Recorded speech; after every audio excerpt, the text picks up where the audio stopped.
अस्सलाम वालेकुम दोस्तों, मेरा नाम हमज़ा है और दुनिया का क्या हाल है आप लोगों के सामने है कि दुनिया तबाह बर्बाद हो रही है कोरोना वायरस की वजह से। और ये बर्बादी आप लोगों के सामने ही नज़र आ रही होगी आप लोगों को भी।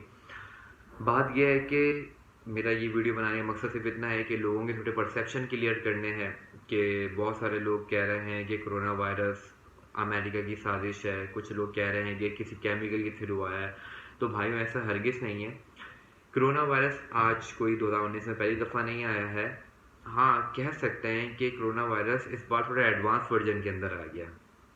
1960 के अंदर कोरोना वायरस जब आया था, तो ये 1960 के अंदर बर्ड्स के अंदर और मोस्टली चिकन के अंदर पाया जाता था। और 1960 में ही 2 पेशेंट इसके कोरोना वायरस के थे और जिनकी डेथ हो गई थी। तो उस टाइम पर corona virus upper respiratory system जो है उसको ख़त्म किया करता था बेसिकली। 2003 के अंदर भी आया कोरोना वायरस, चाइना के अंदर ही था। 2004 में भी आया, 2012 में भी आया, 2015 के अंदर भी आया। और अगर आप लोगों को याद हो कि यूनाइटेड अरब एमिरेट्स के अंदर जब ये कोरोना वायरस आया था जिसको कैमल फ्लू का नाम दिया गया था, तो उस टाइम पर ये लोअर रिस्पायरेटरी सिस्टम आपका ख़त्म कर रहा था। पर अब जो 2019 के अंदर कोरोना वायरस आया है और ये जो 2020 में जो चल रहा है, इसमें ये कोरोना वायरस आपका अपर और लोअर दोनों रिस्पायरेटरी सिस्टम को खा रहा है, टोटली ख़त्म कर रहा है। और खुदा ना खास्ता अगर आपको कोई बीमारी है पहले से, फॉर एग्जांपल कैंसर है, या आप किसी चीज़ के पेशेंट या डायरिया के पेशेंट हो, या आपको शुगर है या दूसरी बीमारियाँ, दूसरे अमराज हैं, तो ये आप पर ज़्यादा जल्दी इफ़ेक्टेड कर रहा है और आपकी उन बीमारियों को बहुत ज़्यादा प्रोमिनेंट कर रहा है। अब बात यह है कि इससे बचाव के तरीके। इससे ऐसा नहीं है कि इससे बचा नहीं जा सकता, इससे बेशक बचा जा सकता है। और अगर मैं इटली की बात करूं, अगर आप इटली में देख रहे हो कि हर 10 मिनट में एक डेथ हो रही है, अगर आप इटली का ग्राफ देख रहे हो तो हर घंटे 40 से 50 अफराद इस चीज़ से इफ़ेक्ट हो रहे हैं। अब बात करते हैं पाकिस्तान के ऊपर कि पाकिस्तान की आवाम इस चीज़ को सीरियस क्यों नहीं ले रही। भाइयों, अगर इटली वाले से 15 दिन पहले से सीरियस ले चुके होते तो शायद इटली में इतना जानी नुकसान ना होता। आज इटली के अंदर दफनाने के लिए भी जगह नहीं है। और अगर हम पाकिस्तान के ग्राफ की बात करें तो पाकिस्तान का ग्राफ चाइना और इटली से ज़्यादा तेज़ी से ऊपर जा रहा है।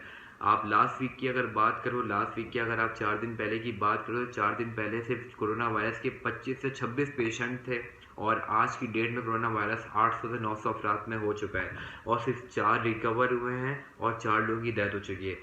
आप लोगों को पता है कि हमारा जो डिपार्टमेंट्स हैं वो इन अमराज से बहुत जल्दी रिकवर नहीं कर सकते, इन चीज़ों से ओवरकम नहीं कर सकते। फिर भी मैं तो मुराद अली शाह की दाद दूंगा कि उस बंदे ने बहुत तेज़ी से काम किया और प्रोएक्टिव होकर काम किया है।